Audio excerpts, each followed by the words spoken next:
Aser abete perro begerdo. Yeta perro begelo que comim. Vai carnish beaderdo. Yirs beabegelo que comim. Genesh hacho gatarota arushanoto. Benki. Shalom, shalom, Miss Bakar. Brother right here. So I want to read to you a little bit of some scholarly work about Methodist Leciones and about the vowels and how they work, and how the vowels work. But just want to let you guys know that I have shorts and things like that this brother here, he said at the foot of REI and One West while he was making up the Lashawan Kodash. And that is in this video.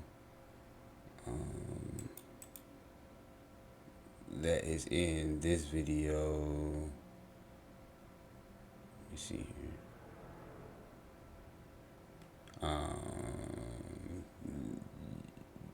It's not in this video, but this video covers Methodist Lectiones, but it's in the proof the Canaanite script had vowels.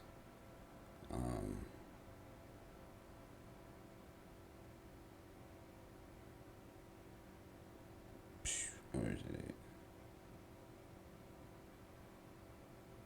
Well, it's somewhere here, but it's the video proof the Here it is, right here. Yeah, and we use this book right here. As you can see, Hebrew Methodist Lectiones, ancient Hebrew epigraphs. I include all the links to whatever scholarly sources that I use. I include them into the body in the description down below and whatnot. So you guys can take a look at it and read it for yourself. So yeah. So we want to get to this document right here. It's called Scribal Education in Ancient Israel, the Old Hebrew Epigraphic Evidence. It's by Christopher Rolston, Department of Old Testament and Semantic Studies, Emmanuel School of Religion and Graduate Seminary, Jackson City, Tennessee, and whatnot. And so we want to go down here to page 62.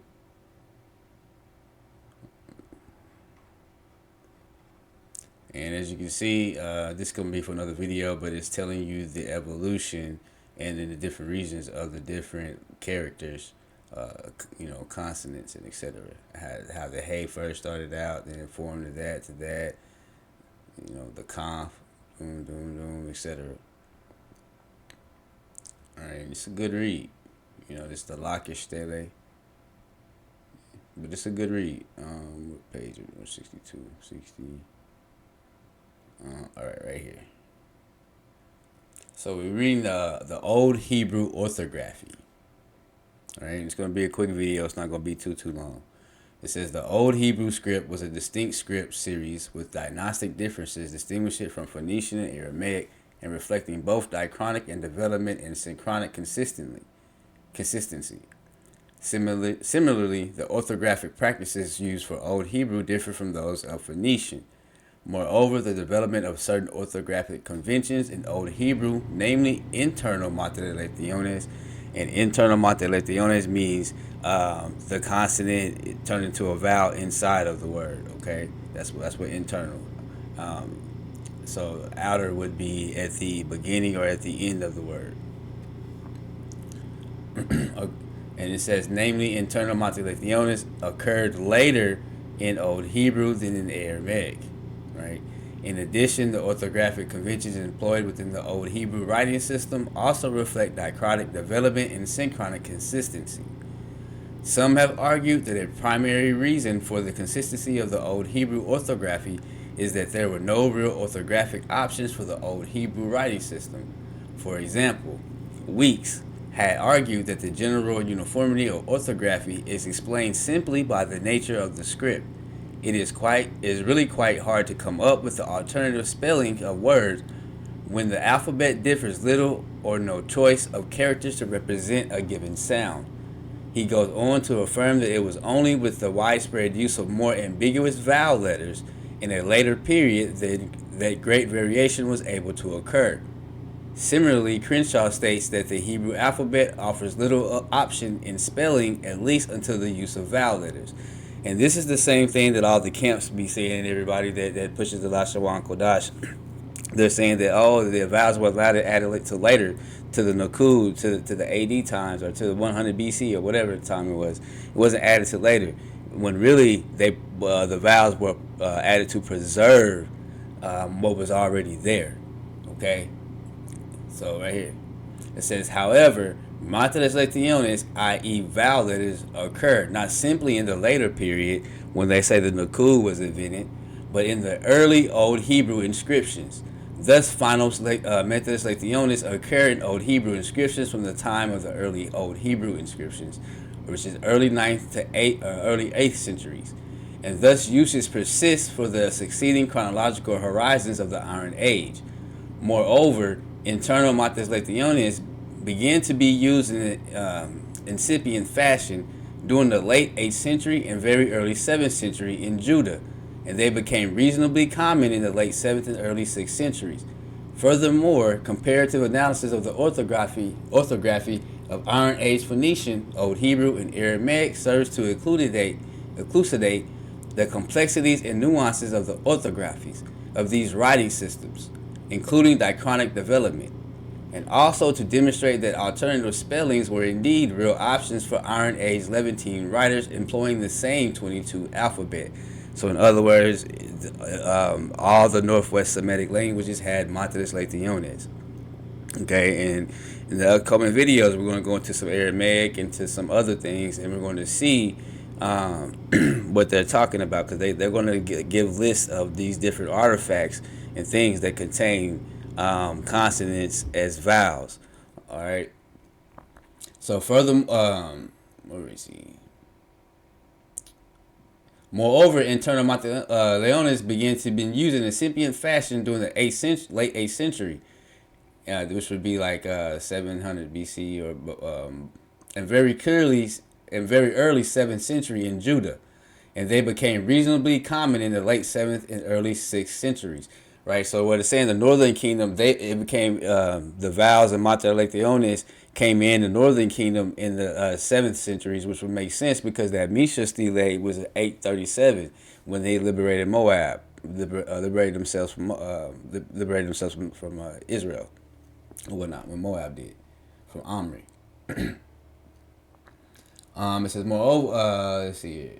Furthermore, comparative analysis of the orthography of Iron Age Phoenician, Old Hebrew, and Aramaic serves to elucidate the complexities and nuances of the orthographies of these writing systems, including diachronic development, and also to demonstrate that alternative spellings were indeed real options for Iron Age Levantine writers employing the same 22-letter alphabet, right?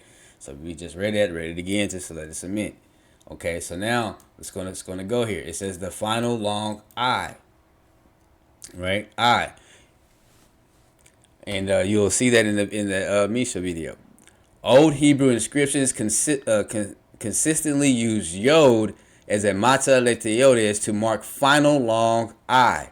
For example, ki, which means for, or since, or because, is spelled ki y, or conf yod during the 8th century, and you can see that in the Ceylon Tunnel. And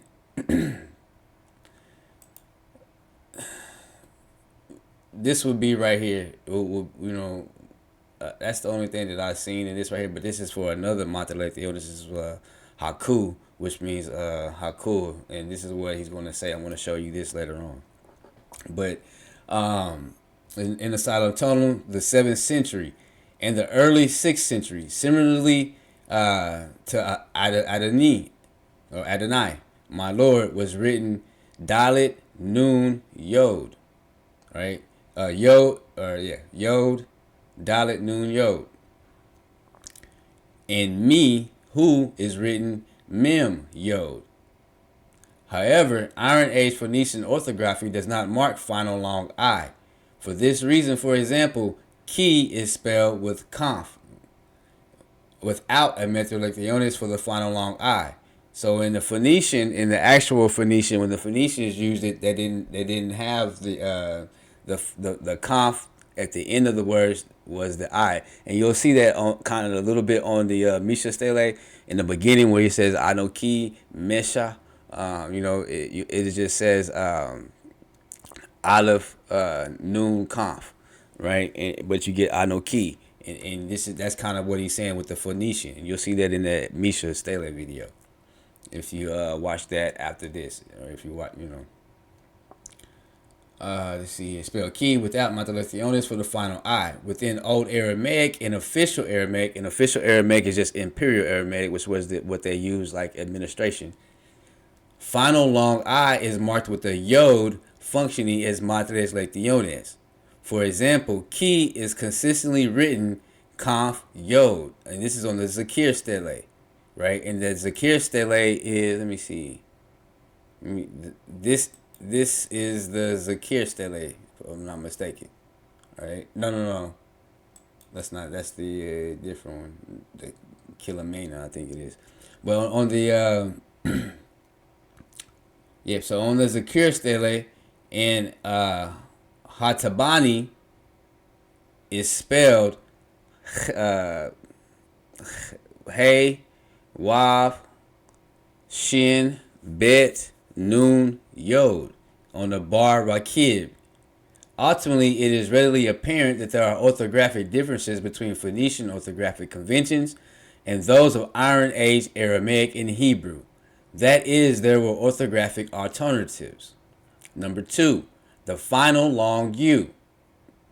The third common plural perfect verbal form of Old Hebrew had a final U, and this is represented in Hebrew orthography by a wav.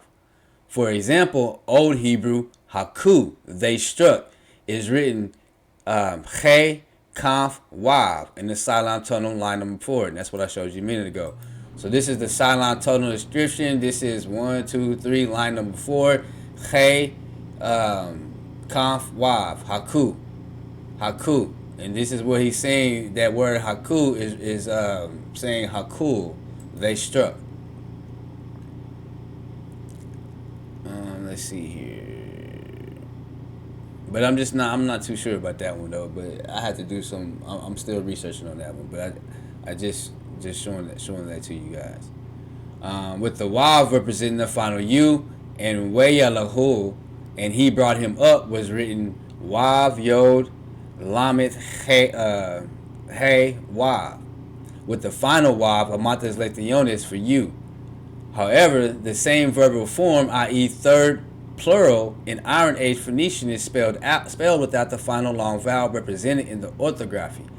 Therefore, Phoenician pa'alu, they made, is written pal in the kilawuma stone, and that's what this was. This is the kilawuma stone. And so, 1, 2, 3, 4. I'm thinking that this is right here. I'm going to send this to my teacher because we haven't got the Aramaic yet, but I'm going to send this to him and see if this right here is palalu. If this is Palalu. If this right here is Palalu. And I'm thinking that's what that is, but I'm gonna have him go over that and see for me.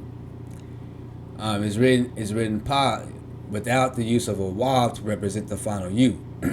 Within Iron Age Aramaic, however, final long U was marked with a wav functioning as matiles letiones. For example, wasamu, and they set was written wav, shin, mem, wav on the Zakir Stele, with the wav representing the final U, and they coveted is written he, tet, noon, bet, wav on the Bar Rakib, line 14, with wav a monteleciones signifying a long U sound. Again, the comparative Northwest Semitic epigraph evidence demonstrates that there were epigraphic or alternatives for those using the same 22-letter alphabet. Number 3, Iron Age epigraphic final long O was marked by Hey Mater. For example, Pasarato was his Ashura is spelled Shin Reish Tet Hey, with the Hey serving as a monteleciones for O. In the Kuntilit Jarud Kerbet Al-Kum, Abdo, his servant, is spelled Bet Dalit Che. And if you know in Hebrew, Abed means servant or slave. With Hey marking the long O. And he has sent it. Salaho is written Shin Lamet Hey Hey. the final A was also marked with a hey. For example, Ida in the Kuntalit Ajarat stone is written Dalit Hey. Amma Cubit in the Solemn Tunnels along lines 5 and 6 was written Mem Hey. 6 is written Shin Shin Hey. And Asa He Did is written Shin Hey. In addition, final long E was also marked by a hey as Matelekleones. Alright? So the hey could have been an E or an A or I.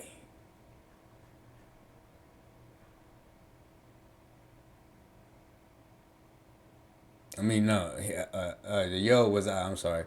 So the hey could have been an E or an A. He did. Silent tunnel is right. For example, Waze and thus is spelled Wav Zayin Chet in the Silent tunnel line number 1. Yahweh is spelled Yod Yod Hey Vahe. Yod Hey Vav Hey. Wow Hey. Kuntalit Ajarud. And Hine, behold, is spelled Hey Nun Hey. Note that the same basic orthography is attested for Aramaic. However, Phoenician orthography does not employ Hey to mark these final vowels. Again, there were orthographic alternatives. Right, so number 4. So it's telling you right there that the Aramaic and the Hebrew, which is close, and when in the Moabite, all of them, they had marked the vowels because the Hebrew came. If you watch that video, the proof the Canaanite had script had vowels. You will see that the Aramaic came to the Hebrews, and they adopted the vowels into that, right? And the Moabites were already using that in 835 BC. Is evidence on the Misha Stele in the video that I did, the Methods Lectiones, the Misha Stele. So number 4, Iron Age Phoenician did not employ internal Methods Lectiones. However, Iron Age Aramaic did use internal Methods Lectiones. For example, within the Hadad statue inscription from the early to mid 8th century, Kippur village is written with a yod as a Matelekleones for I. Right? And in the Panamu inscription from the mid 8th century, Mukru is written Mem Wav Kamf Resh Wav. Line 10. The Baba Kib inscription from the mid 8th century employs internal Matelekleones in 2 proper names. Tiglath-Pileser, line 1, I guess word number 6. With Yod functioning as a Matelekleones for I, and Shin Wav Resh, line number 1-9, with Wav functioning as a Matelekleones for you. So Sor. Okay. Most significantly, the Tel Fakhariye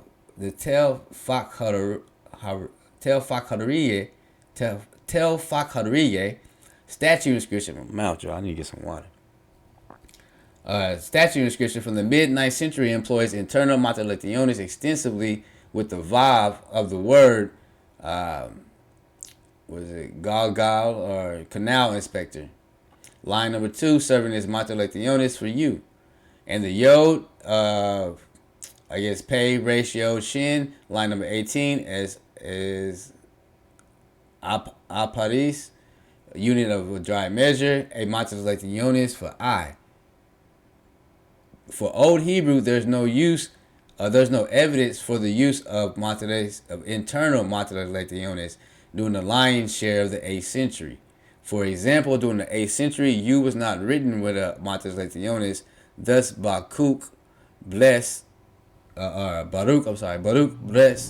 is written Bet Resh Kamp. Rahus refined is written Resh He Shin on the Samaria Ashika Pasim. Moreover, during that terminal period of the 8th century, Hebrew is that Ish, man, is still written as Sami, or Shin. Solemn tonal, line number 2, twice in line number 4, without a metalectionis for the long I. Note that the Judean stamp jar handles very late 8th century or very early 7th century provide a window into the incipient usage of the internal metalectionis with the place name Ziph, written Zion, Yod, Pei, and Zion, Pei. That is both with and without the internal metalectionis. So it's saying that toward the end of the 800s to the early to the I guess like 810s to 800s to the 799s is when you starting to see the internal methods like the owners, and they say that you starting to see Ziph,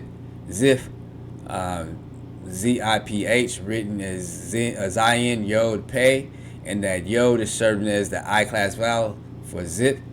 And you also see it written as Zion Pei. That is both with and without the internal metalectionis. Moreover, the royal steward inscription, which is late 8th century or very early 7th century, employs an internal metalectionis, namely aror. Right? So it's a participle.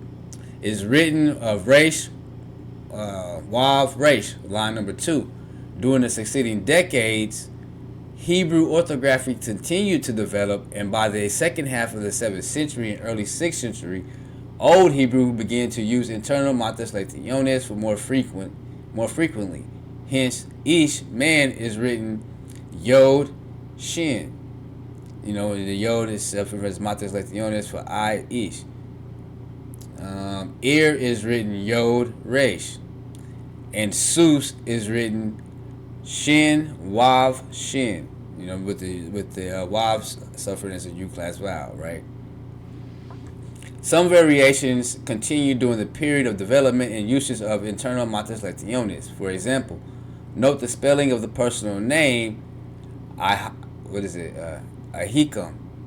namely Hikum, Hey, Yod, Kumf, Mim, with the Yod mater, which the Yod is metalectionis, suffering as I, and the Hey, Conf, Mim, without the Yod as a mater. Both of these ostrika come from the same basic chronological horizon. Therefore, such variation is a window on the continuing process of development of internal metalectionis in Hebrew. So they're saying that towards the late 8th century to the early 7th century, 700s, you're starting to, like 799, 790, you're starting to see more internal metalectionis. But at first, it was just on the outer, at the end of the word.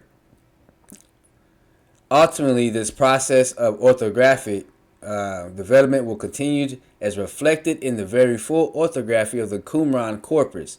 In some, again, there are orthographic differences between Old Hebrew and Phoenician.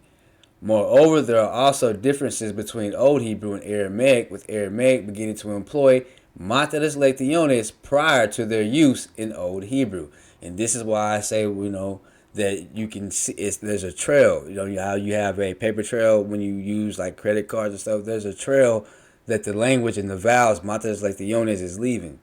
Okay, and so that is in terms of conventions and chronology. There were options. All right. And so that'll be all for this video right here. We'll do part 2.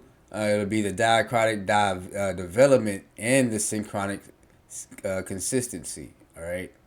So we'll go into that, and we'll do that that video, and we'll do that section right there.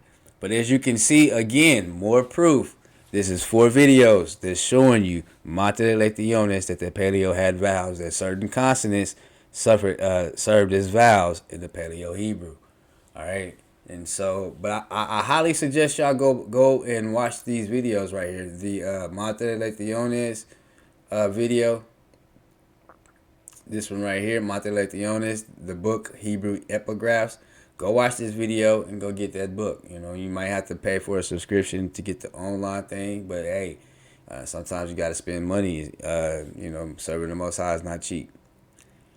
Proof the Canaanite script had vowel points in the 9th century. This is another video that you want to watch, and make sure that you watch. okay? Because we go over that book, we read a lot of this book right here, and it also confirms that Mater Elecciones. This was the first video that I made on Mater Elecciones almost a year ago. Okay, almost a year ago. I made it in January of this year. So go and check it out. All right. Until the next video, I bid you shalom, shalom. Alcer abete perro begerdo, yeta perro begelo que comin. Bacarnis beaderdo, yirs beabegelo que comin. Genes hajo catarrota arrosanoto, benquini setarro meganai. Alcer hamita berro begeroto, yitem berro begelo que comin. Wagen is bij aanbikken robo, is bij aanbikken longen komen. Geen is a gago ganda rota ursonoto, wenki ni sa taro me ganai.